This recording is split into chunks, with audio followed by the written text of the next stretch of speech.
but he stood on many shoulders. Of this we can be sure, of millenia of xenophobes who slaughtered to be pure, since before the First Crusade, when a mighty Christian band hacked and stabbed and burned their way to the Holy Land. They say he acted alone, but in his mind he was another of those who came before him, his mighty Christian brothers, who rode covered in armor and served their masters well. They vowed to chastity, they vowed to kill the infidel. They marauded west and east in the name of Christendom. They killed Jews, pagans, Muslims, fellow Christians by the thousand in the name of Jesus. From the Jordan to the Rhine, the red cross on their chest plates, their terrifying sign. In the shadow of the Knights Templar,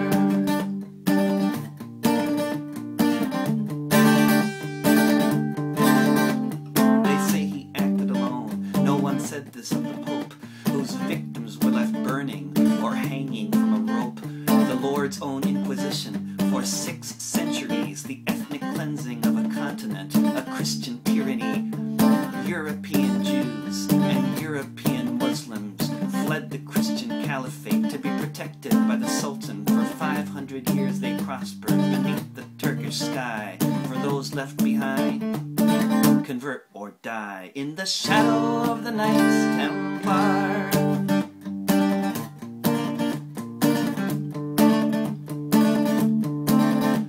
they say he acted alone, but he's living in a country where the xenophobic right is the second biggest party, and he's living on a continent that is overrun with prime ministers who tell us multiculturalism is done. They talk of their traditions, they swell with Christian pride, for their civilization built on Holocaust and genocide. Anders Breivik pulled the trigger, but he didn't write the play. That script was being written 1,000 years ago today. In the shadow of the Knights Templar,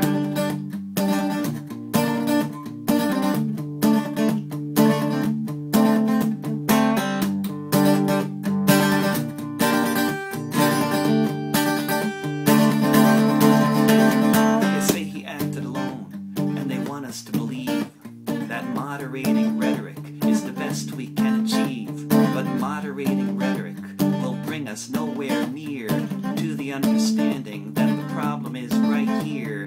European empires, European greed, European Christians poison European seeds, European racists running European states, European tolerance for European hate. In the shadow of the Knights Templar,